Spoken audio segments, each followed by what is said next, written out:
حکومت پاکستان کے اس جمہوری دور میں مجھے حیرت ہے کہ سرکاری ملازمین پر پابندی عائد کر دی گئی ہے کہ وہ لکھ نہیں سکتے، بول نہیں سکتے، اپنی رائے کا اظہار نہیں کر سکتے۔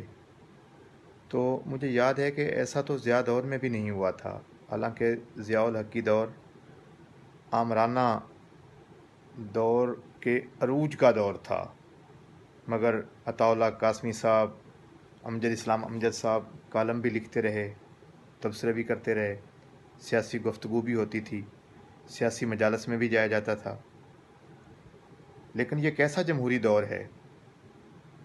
یہ کس طرح کا پارلیمانی نظام چل رہا ہے کہ سرکاری ملازمین پر پابندی لگا دی گئی ہے کہ وہ سوشل میڈیا پر یا کسی سوشل تقریب میں یا کسی بھی ایسے مقام پر جو سوشل ہو سکتا ہو وہاں خاموش رہیں، گنگ ہو جائیں۔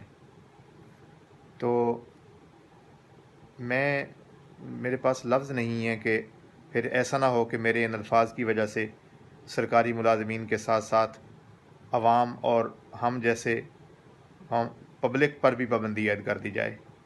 لیکن بہت ایک حبس کا احساس ہے اور ایک گھٹن ہے جو کھائے جا رہی ہے کہ آخر کب تک یہ چلے گا۔